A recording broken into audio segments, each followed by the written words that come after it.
अस्सलाम वालेकुम। फैमिली टोटके छोटे मोटे घरेलू मसाइल का बहुत ही आसान हल। टमाटर के कतले घी मक्खन या तेल में तलने से अपनी खुशबू खो देते हैं, तो लिहाजा हम ये करेंगे, अगर खुशबू और जायका आपने बरकरार रखना चाहते हैं तो उनको चर्बी में तलने से उनकी खुशबू और जायका भी बरकरार रहता है। सब्ज़ मिर्च को फ्रिज में रखने से पहले धोकर उनकी ऊपर की डंडी उतार लें। लिहाजा ऐसा करने से तरह मिर्चें काफ़ी देर के लिए ताज़ा रहती हैं और वो सब्ज़ भी रहती हैं, उनका कलर भी अच्छा रहता है। सब्ज़ धनिए को अच्छी तरह धोने के बाद मलमल के कपड़े में लपेट कर फ्रिज में रखने से काफ़ी देर तक फ्रेश रहता है और वो हरा भी रहता है, उसका कलर भी अच्छा रहता है, खुशबू और जायका बरकरार रहेगा।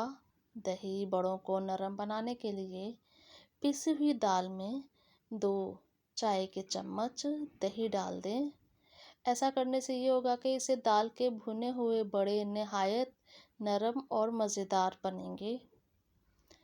कीमे की रोटी को फ्रीज़र करने के लिए फ्रीज़र में रखने से पहले उसे मैदा छिड़क कर बटर पेपर पर रख दें। ऐसा करने से ये होगा कि वो आपस में चिपकेंगी नहीं।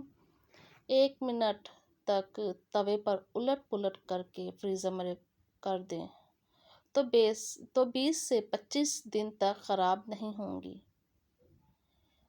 अगर मिर्चें तेज़ हो जाएं सालन में, तो बाज़ वक्त ऐसा होता है कि जल्दबाजी के चक्कर में सालन में मिर्चें तेज़ हो जाती हैं, तो ऐसा करने से एक प्याज ब्राउन करके अखबार पर फैला दें। ऐसा करने से थोड़ी देर में प्याज खस्ता हो जाएंगी।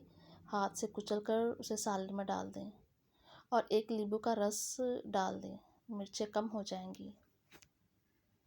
अगर सालन बनाने के बाद कोरमा या सब्ज़ी आप बनाते हैं तो उनको ऊपर तेल या घी नहीं आ रहा होता, तो ऐसा करने से आप आधा चाय के चम्मच में कसूरी मेथी शामिल कर दें, तो चंद सेकंड के अंदर तेल या घी ऊपर आ जाएगा।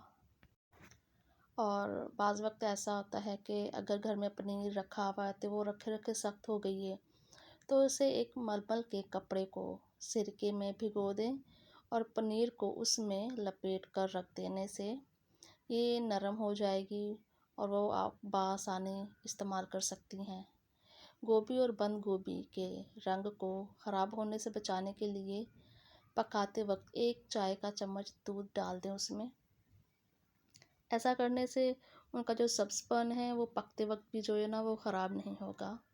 मिर्चें काटने के बाद हाथों को जलन से बचाने के लिए हाथों को ठंडे दूध में डुबो देने से जलन ख़त्म हो जाएगी। अगर ठंडा दूध अवेलेबल नहीं है आपके पास, तो ठंडे पानी से भी आप ये मसला हल कर सकती हैं। जितने प्याज इस्तेमाल करने हों तो उनको रात को प्लास्टिक की थैली में डालकर अच्छी तरीके से थैली बंद कर दें और उनको फ्रिज में रख दें। ऐसा करने से उन्हें काटते वक्त आपकी आंखों में पानी नहीं आएगा, आंखों में जलन नहीं होगी। तो ये थी हमारी आज की वीडियो। ऐसे घरेलू फैमिली टोटके देखने के लिए हमारे चैनल को सब्सक्राइब कर दें।